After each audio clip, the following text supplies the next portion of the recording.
All right, welcome everybody. We'll start with introductions. So I'm Dave Wallace. I am the chairperson of the TSC. I'm also a committer on most of the projects. So VPP, CSIT, CI management. I help maintain the CI infrastructure. And I've been involved in the project since before its inception.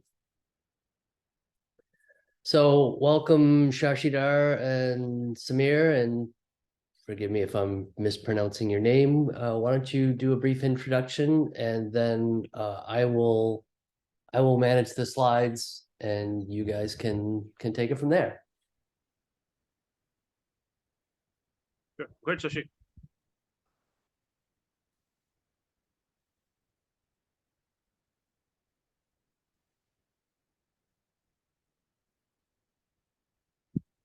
Hey, can you hear us? Yep.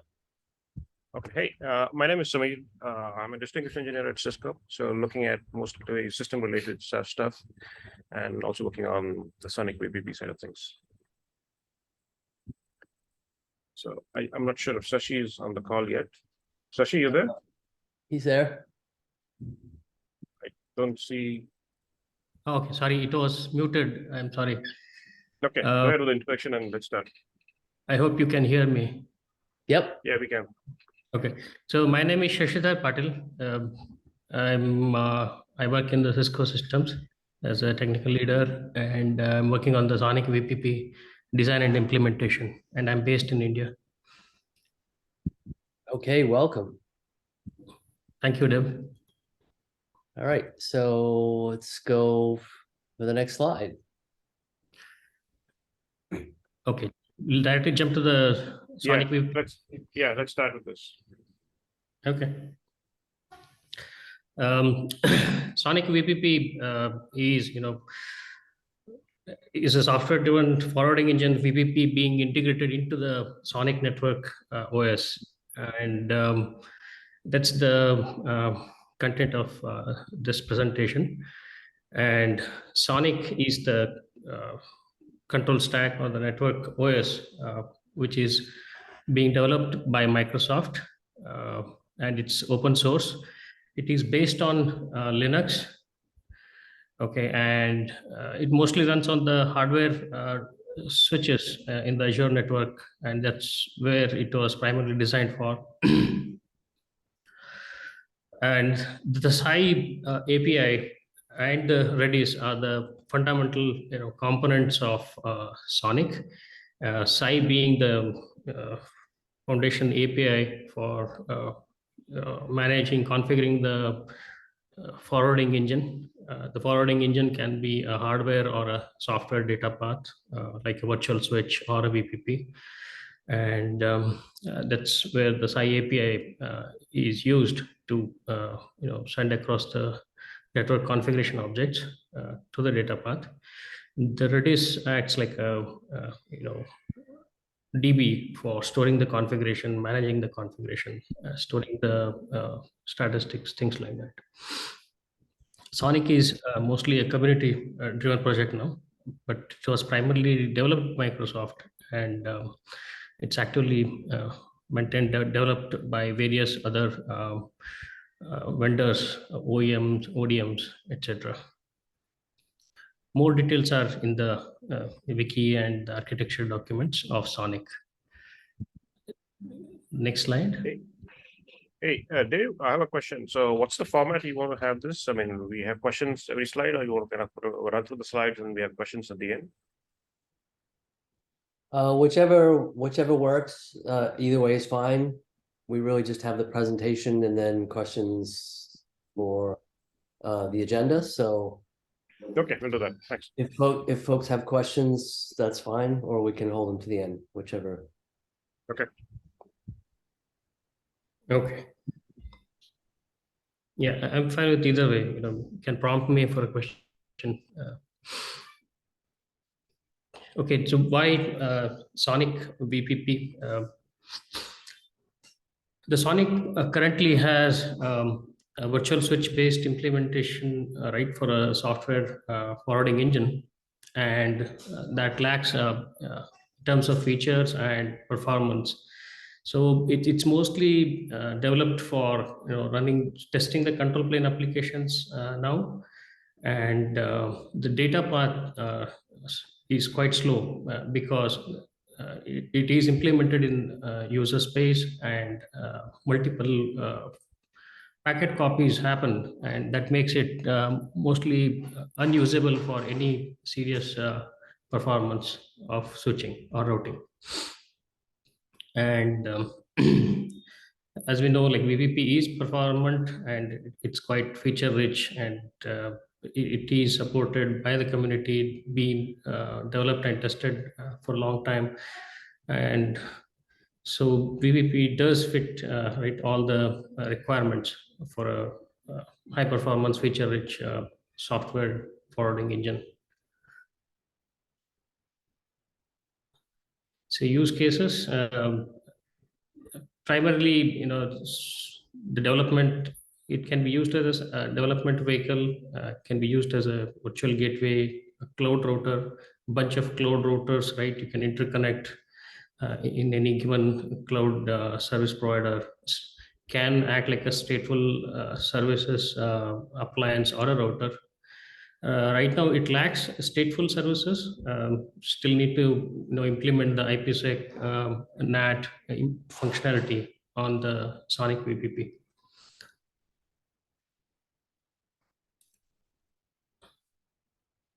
Okay, so we'll now begin with an abstraction of SONiC, right? And just to explain how the SONiC VPP really, right, looks from a high level. And the crux here is that there, like mentioned earlier, the SI interface, which is the foundational part of SONiC, through which the forwarding engine is configured. And in this case, the forwarding engine we are using is VPP. And the VPP adapter, which seems very logical here, which should do the SI right interface conversion to VPP binary API. Okay, and that's the right main crux of this slide. And the VPP adapter is the important part which we are developing or have developed, and will continue to evolve it. Next slide. Now that we have seen it in abstraction, we'll expand each of those blocks, right, and see how we are realizing the SONiC VPP in real, how it's implemented. Right, this is what is running right now, and this is what is developed currently. And SONiC right runs in has a bunch of control modules, right? They either run as processes or containers, base OS being the Linux, you can see here. And you'll also see that there are some databases involved here. The whole idea is to get the configuration moved from one DB to another DB. Okay, and for brevity, I have skipped some of the right control components, but you'll see a Swiss layer, and then you'll see a syncd box here. The Swiss layer is responsible for orchestrating and maintaining the dependency of the objects, and Swiss layer is the one which communicates with the syncd. And syncd is an important process here, which directly deals with the API messages, the SI API messages, and it is the one which on the other side, on the southbound, it interacts with the underlying hardware engine.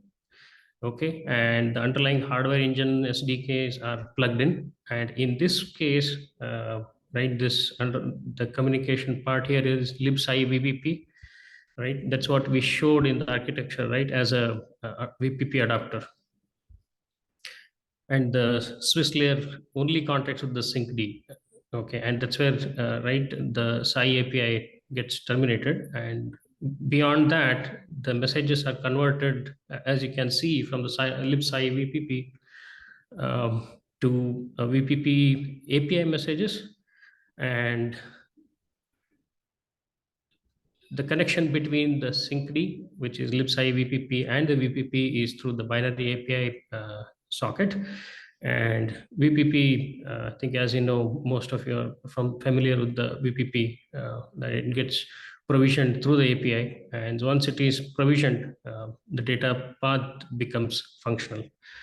And one different thing here, you will see Linux kernel hosting these interfaces named Ethernet 0, Ethernet 1. These are actually representing the actual network ports, network interfaces, which are managed by the VPP. And the plugins of VPP, which are used here, specifically Linux CP plugin, right, which is responsible for handling the host bound packets, also called punt packets. And yeah, so that's how the whole flow of configuration works here. And similarly, right, the statistics and other things are also fetched from the VPP through the API mechanism.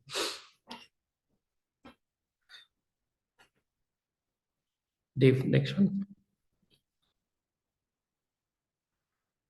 Okay, before we go into further into the other implementation details, we just take a detour on the deployment models, right? We have single host model. We have single host with DPU, multi-host, and DPU. Single host model is the a common one, and that's the focus of this talk, and that's what has currently been implemented. All the modules, right, you can see here, are running in a single server, including the NIC ports, the VPP, all the SONiC specific software modules. And in the other two modules, there is provision to support these, but they are not implemented yet. Where in the DPU, the VPP runs in a separate DPU and communicates with the different IPC mechanism with the SONiC control plane. And in the multi-host, it's more to reflect multi-line card kind of a scenario. These two are more of a future platforms to be supported. The single host is the one which will be dealt with and which is already implemented. Dave, thank you. Okay, now I think we have defined to some extent the architecture. Right, we looked at the abstract and expanded a little bit in terms of the architecture of it, and we'll come to what is the development model here, how it's developed, where the code is, what to test, where to test, right, from a very developer point of view. So SONiC VPP is implemented currently. It's not a concept phase. It is implemented. There is a repo on the GitHub SONiCnet, github.com/SONiCnet. The links are given here. The repo essentially contains right, currently few makefile scripts and some patches to define a VPP platform. Now, why we have to define a VPP platform? Because SONiC mandates that any forwarding engine we bring into the SONiC, it has to be supported through a platform model. And for that platform, we need to define certain configuration files. Right, we also need to define the make files, what packages are required certainly, and the Docker templates are to reflect how the container should be created, what again packages are required for right, for the VPP.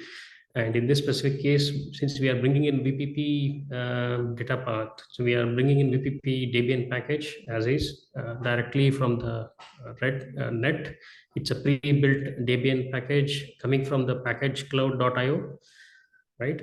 And the other part, important part, is the SAI VPP library, which is nothing but the VPP adapter, which does the translation of SAI API to VPP binary messages, and it also contains the actual SAI functions, actual VPP binary API creation functions to create and send it, and handle the responses and then convey the responses to the libSAI VPP.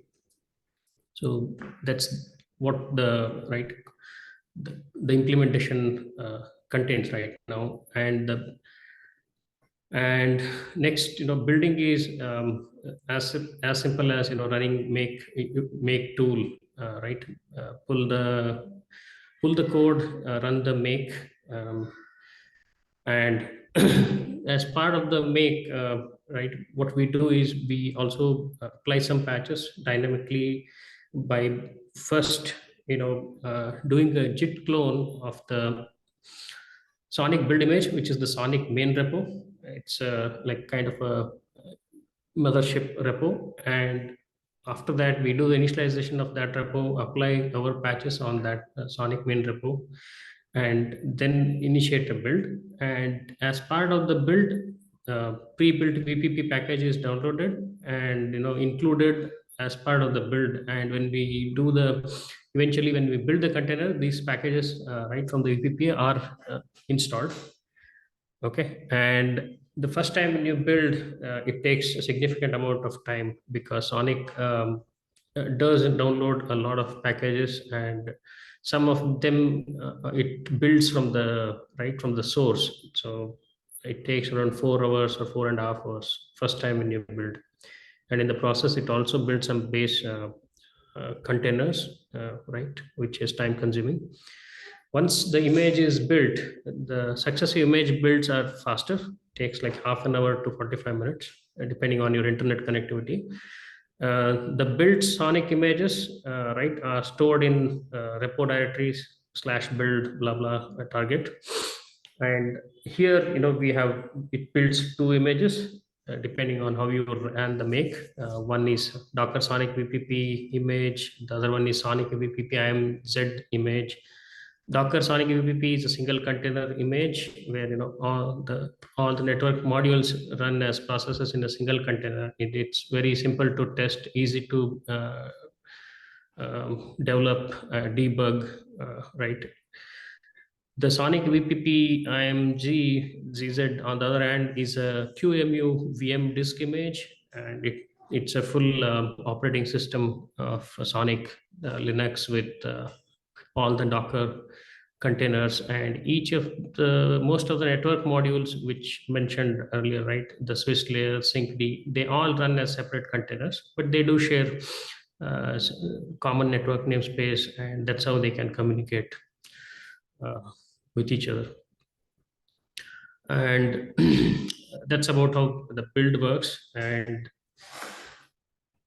there is a way to, if you are able to build or download image from the SONiC CI pipeline, there is a CI pipeline available.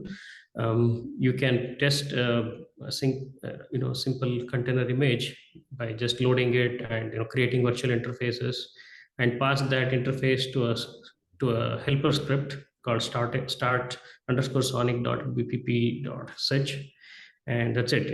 Once you fire it up, the container runs, and you can just do docker exec it, get inside the container, and you'll see that SONiC is functioning. You will see all the processes, syncd, VPP, Swiss layer, and BGP, right, processes are running, and you're ready to configure the system, and you'll see Ethernet 0, Ethernet 1 kind of interfaces, depending on how many ports you have configured.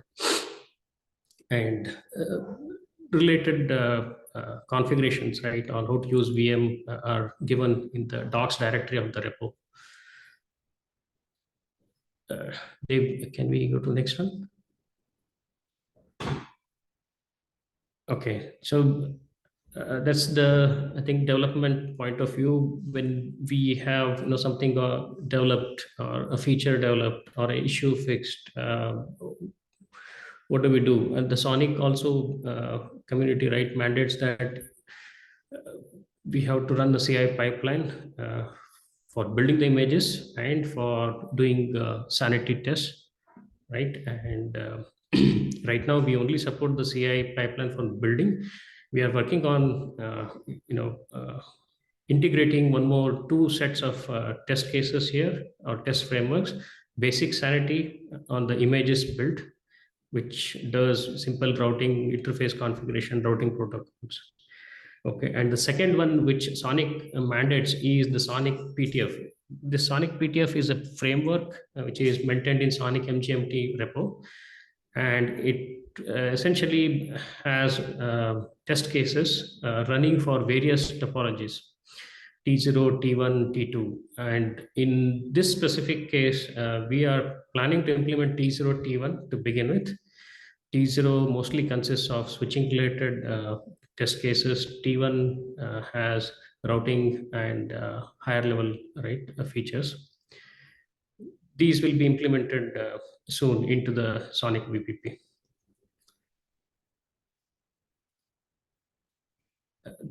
Dave, next one. Thank you. Okay. Right. We did started developing, and we are able to build the image, right, all well. Now we will look at we'll go a bit deeper and try to understand, right, from the point of view of VPP, how VPP really runs, starts. I think that should be the main concern here. VPP, as you can see, it is packaged, and once we unpackage it, it becomes like a bunch of programs, right, on that system. And in case of SONiC, VPP is instantiated as part of something called supervisor D. It is something like a system D, but so it doesn't directly get started by that supervisor D. There is a init script called VPP init.sh. For the current implementation, what we have done is we pass some configuration parameters, as you can see in the single container as well as in the VM image, right? So these configuration parameters are passed through the environment variables or a config file to the container here.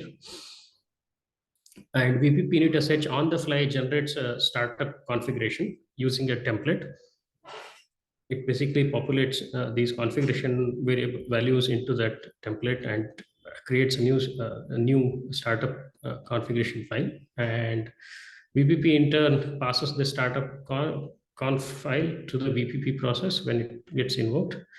And once VPP starts running, right, syncd will connect to the VPP. So there is a dependency maintained inside. It will wait for VPP to come up. Okay, and then only it will start running. Once syncd is operational, it will connect to the VPP, initialize itself, get the inventory of writing VPP ports, right, whatever is required, find out the interface IDs, because without interface IDs, syncd can't really program the VPP for interfaces, routes, things like that. There is one difference with SONiC VM is, for the VM, we need to do a one-time configuration using the SONiC VPP CFG and specify ports configuration and a couple of other options. Once it is done, the configuration is stored in a configuration DB, and from there, next time when the system runs, it is directly taken from the syncd service, read from the syncd service, and it instantiates the container. And in SONiC VM, VPP syncd right run as a separate container. In case of single container image which runs in a regular Linux system, all the processes run as part of one container.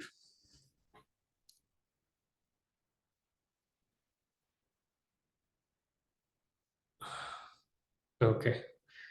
So we are able to run the VPP and syncd, right?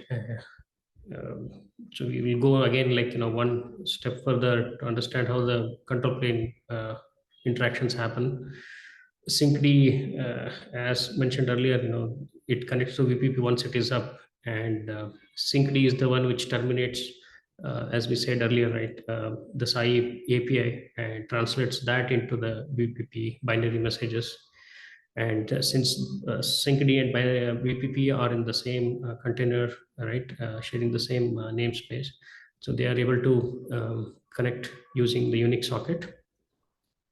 And you can see here 3 blocks in syncd, ellipsi VPP SO, config state, xlate logic, VPP binary API lib. Config state is maintaining the SAI API objects, network objects. Xlate logic is the one which is converting those I into the VPP binary messages, and then calling the binary API lib. And it gets programmed on the VPP side. Dave, can we move to the next one? Thank you. Okay, so we'll go one step further here, same control plane. Now we established write session with the VPP. We'll see like how this API gets transferred, how it operates, right? I think there is always a problem of if it is asynchronous, right? It leads to other things. So deliberately the chosen handling mechanism is synchronous between Swiss syncd and VPP. Okay, as you can see from the SONiC side, the configuration messages, right? Configuration message which is coming as a SAI API, right?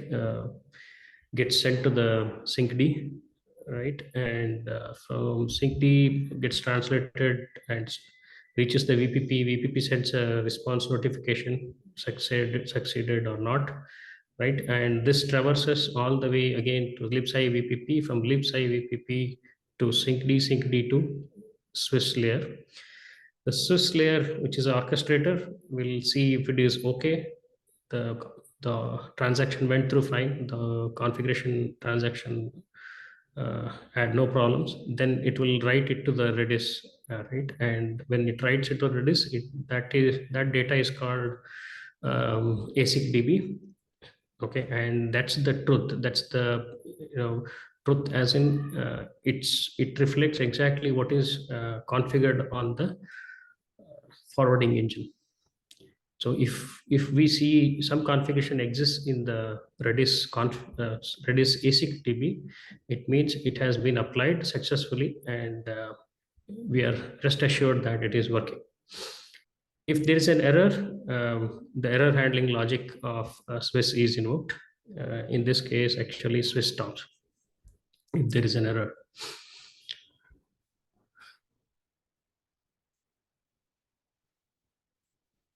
Okay, so this is to just give some overview of API, right? I think there will always be a question of why the translation is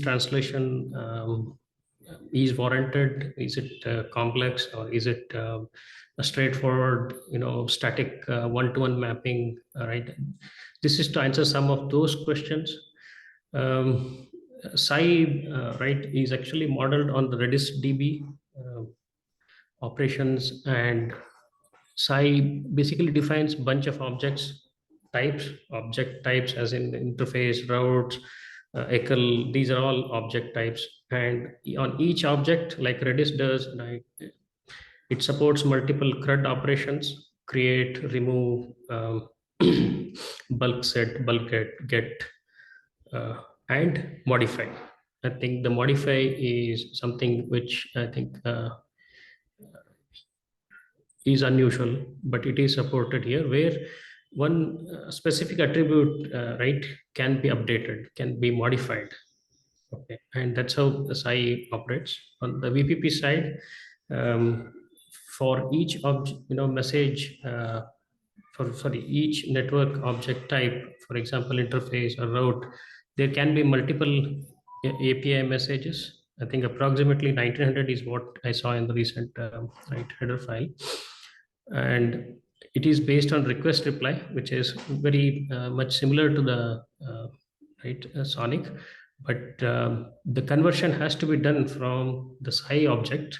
Again, the SI objects are encoded in in a different format, and they have to be converted into a common normalized format, and then IP addresses, interface routes, object IDs, different values. So they are normalized, and then they are coded into translated into one or more VPP API messages, and that's where the translation is required. And especially for the modification and the removal, right? And we still need to, I think, pass to the VPP the original values of the configuration, for example, to delete or to update. And for that, the state has to be maintained. And that's where, this glue logic of maintaining the state and doing the translation from SI VPP becomes slightly involved. It's not too complicated, but it is definitely a bit involved. And that's where most of the development has happened.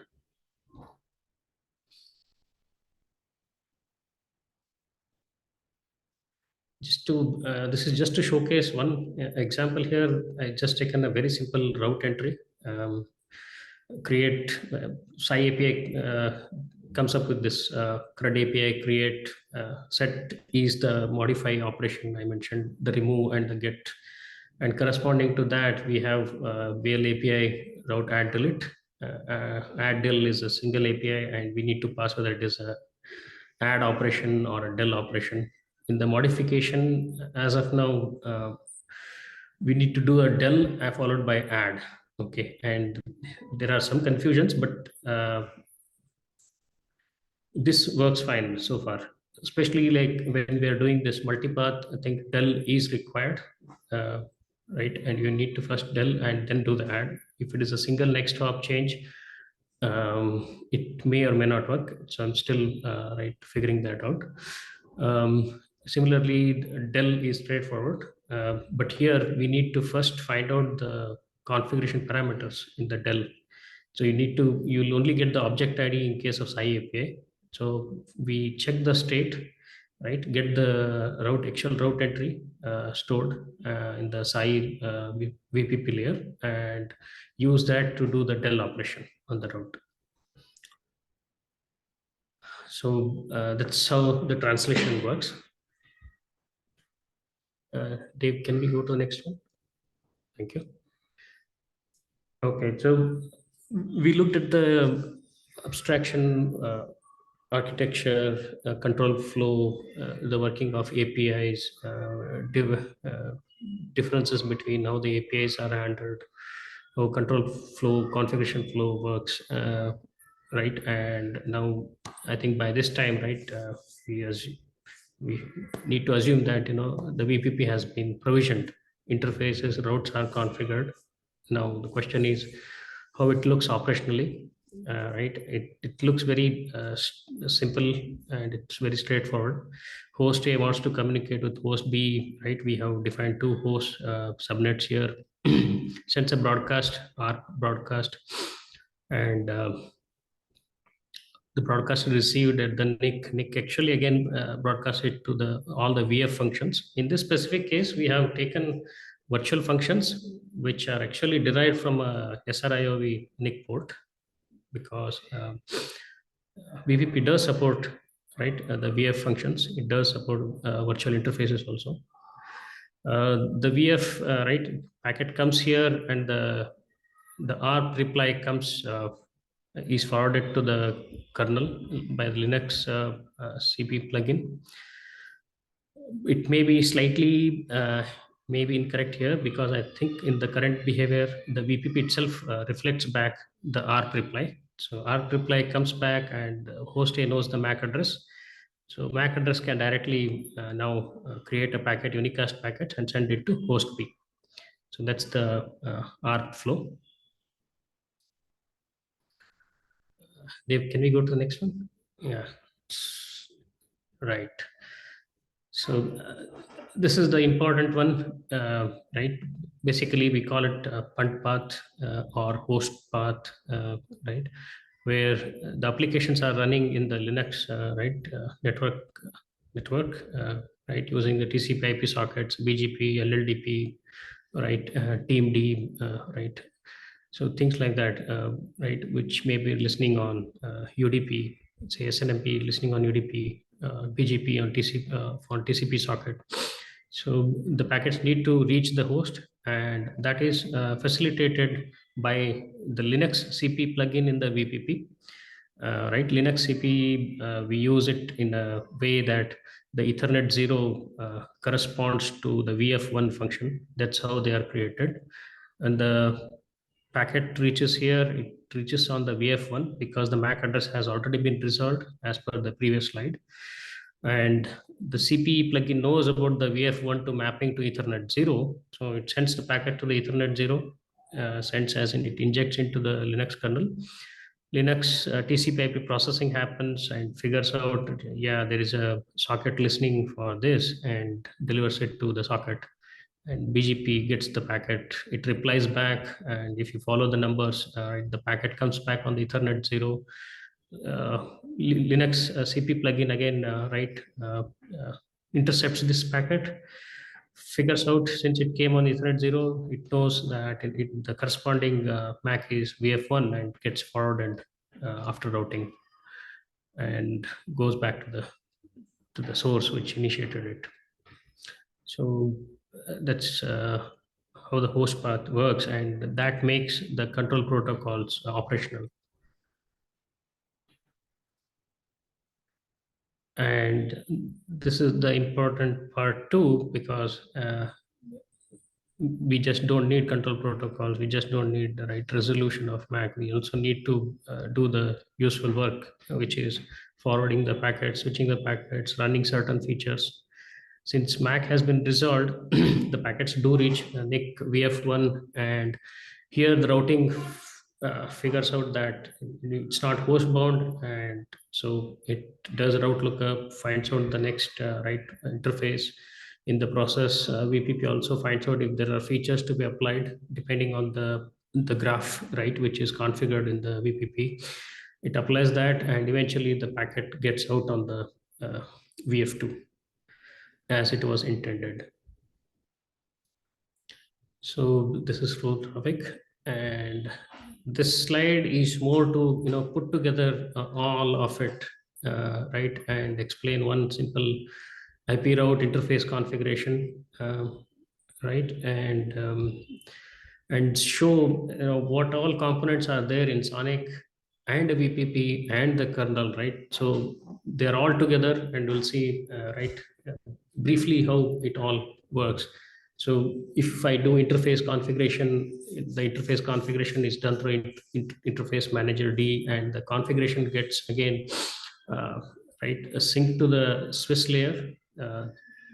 Okay, it's called interface arch process or something, which basically conveys it to the APPLDB, and Swiss knows about the interface configuration, and it calls syncd to configure the interface IP address, for instance, and that IP address gets programmed in the VPP. Okay, and there is some difference here because SONiC was primarily developed as a switch, and most of the messages are defined to be very switch friendly, especially the IP address configuration. We have to do little bit hacks here because when IP address is configured on the interface, right, it doesn't come as an interface with the IP address. We just get a router interface in the syncd as a SCI API object. Then we need to figure out the actual IP address of it, right, by looking into Linux and finding out the corresponding interface, Ethernet 0, Ethernet 1, whatever, depending on, right, what is configured, and then pass that IP address to the VPP, right? And in the VPP, we need to convert that interface name to the actual software index, because VPP can only support software index when programmed through VPP binary API. So once we do that, the IP address is configured and VPP sets up the required fib entries for the interface, the subnets, what we call. And once the routes are added either through static configuration or through BGP protocol, right? So those routes are noticed by Zebra through Netlink, and then that gets programmed into the FPM sync. FPM is the forwarding plane manager of FRR routing stack, and it translates the regular routes as seen by the Zebra or FRR into routes which SONiC can understand, and those routes are added to the APPL DB, which is some state DB, and Swiss layer takes those routes and converts them into SI API messages and objects and sends them to the SYNCD. And SYNCD calls SI VPP to program the VPP of the routes. So that's how various modules in SONiC interact, and VPP gets invoked and VPP gets provisioned. Next. So SONiC SONiC VPP as of now, it's hosted on, like I said earlier, on the github.com in the SONiCnet project, right? And it is functional. It's not fully feature rich. It's being developed. Certain features like interfaces, sub interfaces, VRF, IPv6 routing, IPv4, ECMP, BGP protocol, they are all functional right now. And other features are still being developed as we speak today. And as mentioned earlier, it does support 2 container images, and it runs a CI pipeline every time we do a commit. So it has to pass the CI pipeline before the commit gets merged. Okay, and that's where the state is. And the testing is still being worked on, and it will be soon integrated into the CI pipeline. In which case, so it completes the CI, and hopefully development. It will hasten the development.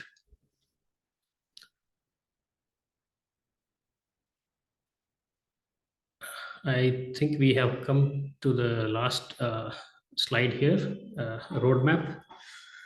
It was started in November, and that's when the first presentation was done. And from there, now we implemented the phase 1, which I already mentioned. Phase 2, it's being done right now. The initial 3-4 features mentioned here are already developed, and additional features are being developed by developers. Phase 3 is when the focus will move to the switching features, which we haven't been implemented yet, especially QoS, Polyser, and L2 switching. Phase 4 will be completely dedicated to stateful features. Because it requires all the basic parts to be functioning well, then only the stateful features will work fine. With that, I think we come to the end of this presentation. We are open for now Q&A. Well, thank you very much. That was an excellent presentation. Does anybody have any questions?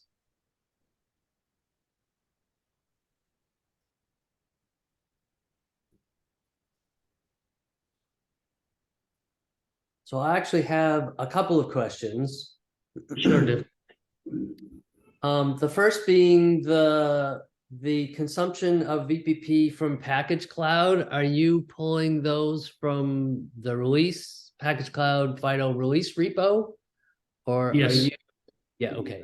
So you're pulling them. Yeah. And we are not building it yet because we are still in the phase of as I said, development, and Yep.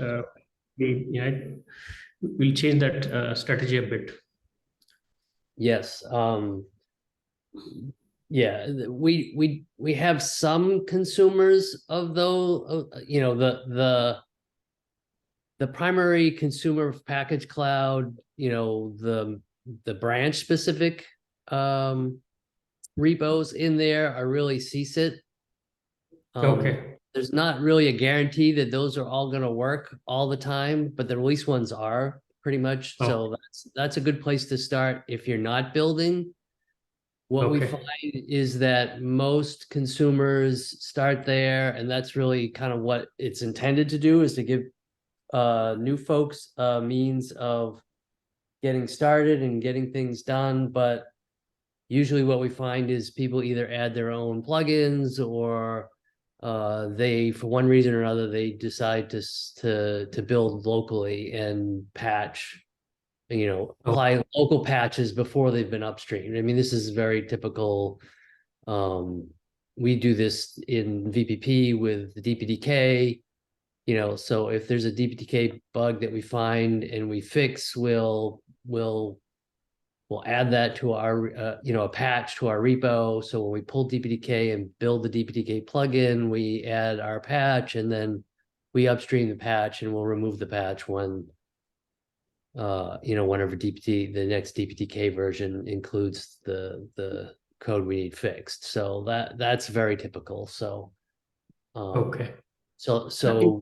So you're doing the smart thing. So that's great.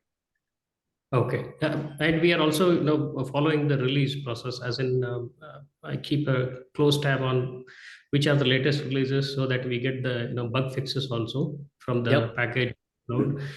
And one more thing is which drove us in this direction is the functionality which we see right now, I think, is sufficient, right? And we anyway have the debug package also taken from there. So if there is any issue, we can report using that. And functionally, like I said, it's good enough. And we will first integrate all those functions, and if need be, anything else we add over and above that. In that case, we probably will switch to maintaining our own separate repo. Yep.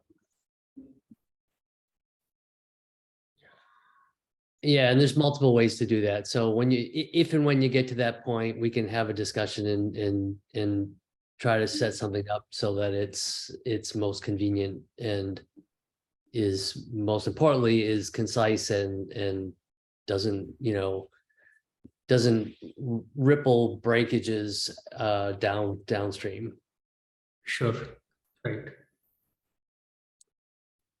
So the other question I had in your deployment, I don't know how much performance testing you've done, but one of the things that negatively affects VPP's performance is basically having another process share the core that it's running on, or the cores that it's running on. And so we, especially in CSIT, where we're focused on,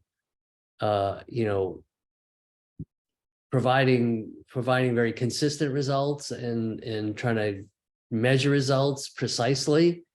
We lock down the configuration, and we actually manage the execution environment very tightly. And so the question I have is, when your Docker containers get deployed in a production environment, do they end up getting pinned? Do they own the cores they run on?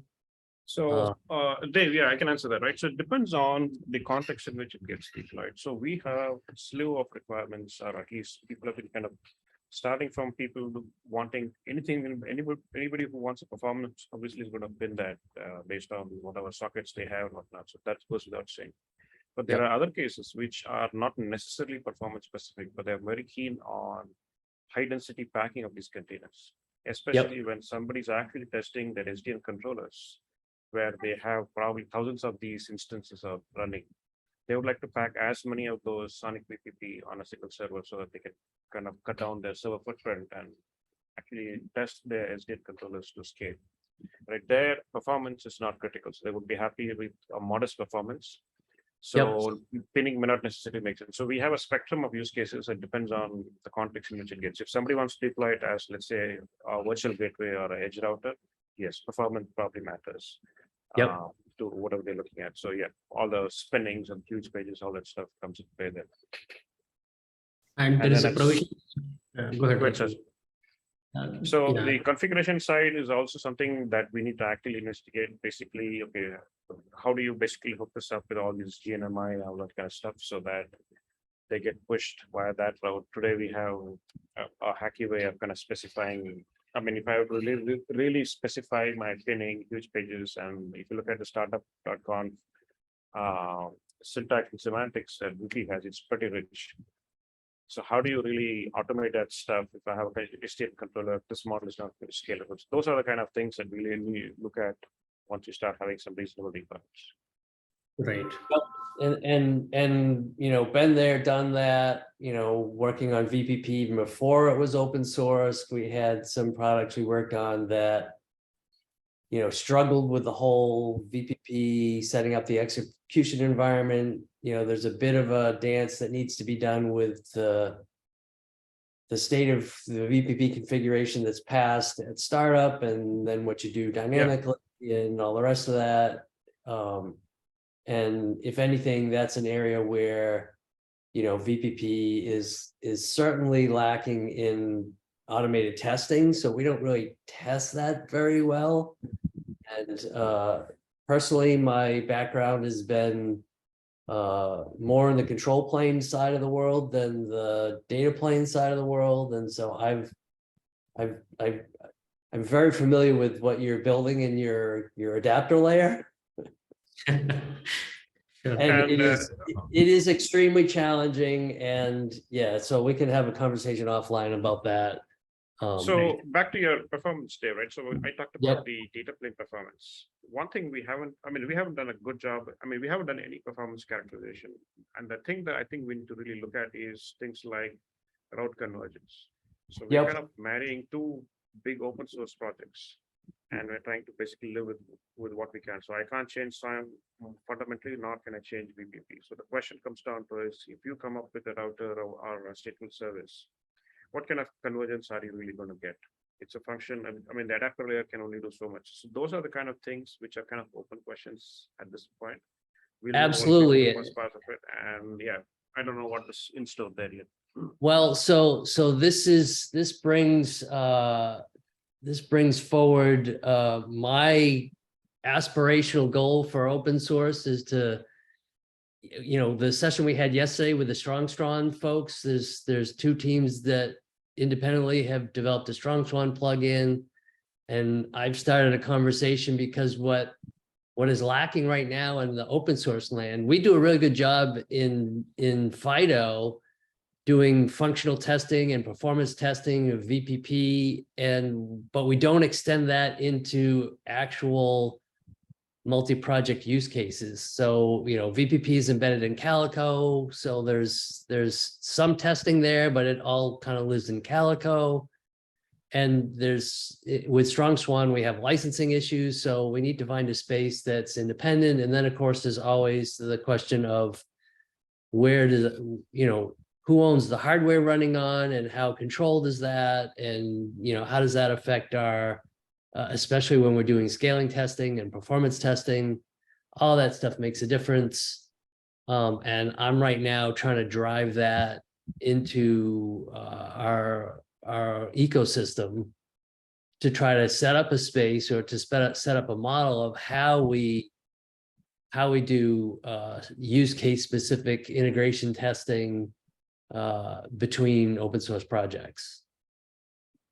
And I don't think there's any clear answer there, right? Because I've seen in the past life where we had used VPP for something like mobility, and you had issues where you have the control plane trampling over VPP. So if you look at data plane wise, VPP great. But once you couple VPP with a running control plane or a slow path, you potentially have these noise enabled problems, which actually obliterate everything that VPP does. So you might be cache friendly from a VPP perspective, but the moment you start bringing in a bulky control plane or a slow path code, all your cache logic goes in for a toss. So you have terrible iCache thrashing, terrible decache thrashing. Yep. And it's a really hard problem to actually go ahead and figure out who's at fault here and whatnot. So Yep. yeah, I understand where you're going from, and we've been living through that. Well, this is why networking itself is not a simple problem, because the interaction between the control plane and the data plane, even in physical projects that I've worked on, I've worked on several Cisco platforms from start to end, and it's a problem everywhere. It's the nature of the beast, so. Yep. Adding Excellent. to that, Dave, one more thing is SONiC and even Cisco, right? There is a make before break kind of a configuration.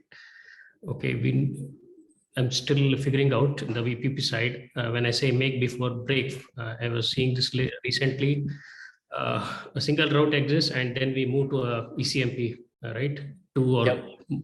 more next hops are configured, and here SONiC does a make before break, so it sets up a new route with next hops. But Right. I'm still not, I'm still struggling to get that make before break on the VPP side.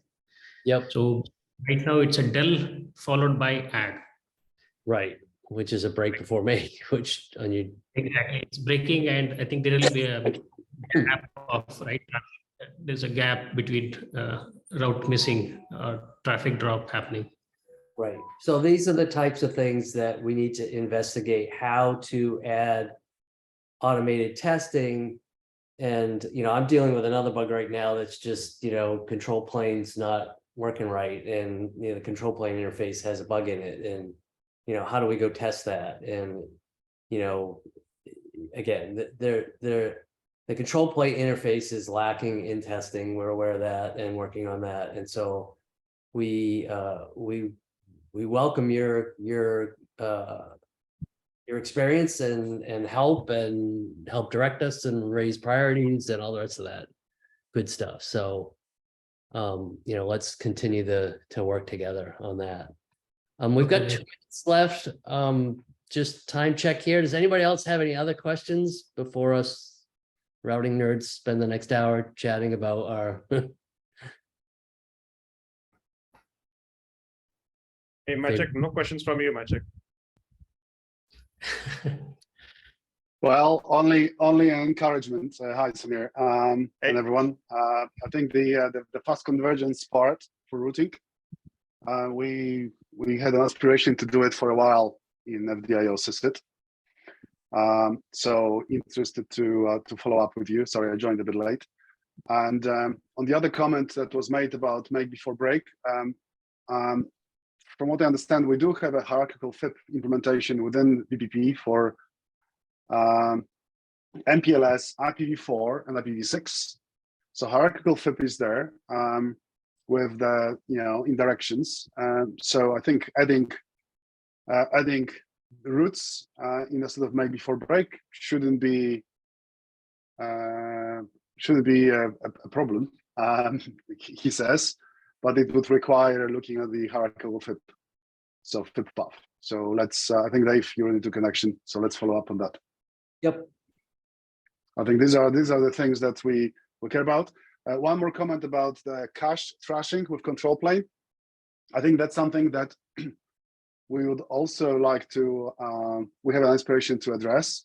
We've been working with Intel and ARM in the context of FDIO to provide for cache allocation and deterministic behaviors where multiple applications contend for the shared resources like LLC. I think Intel's done a lot of work with their what is it called, RDT, Resource Director Technology. We had some interactions on that front within SysIT, but we haven't actually done any tests. Oh, Maciek, So we played with that, and okay, so it's kind of a little bit flaky, right? It is contextual. Sometimes it works, sometimes it works against you. So it's pretty hard. I mean, we played with the cache, what are they called, cache director or something, and then the RDT. So sometimes the results are encouraging. Sometimes you really don't know what's going on. So it's a pretty hard problem to actually figure out what's happening. It is. So we did interact with Israel. We can share notes offline. Okay, so let's do that. We had. Okay, all right. Yeah. Okay, cool. Thank you. All right, folks, Thank- we've got another Thank you. session that's about to start. So thank you all for your attending, your participation. And we welcome anybody to join the regular VPP or CSIT community meetings and or reach out to us on the mailing lists. So thank you all. Thank you. Thank you, Dave. So let me stop the recording here.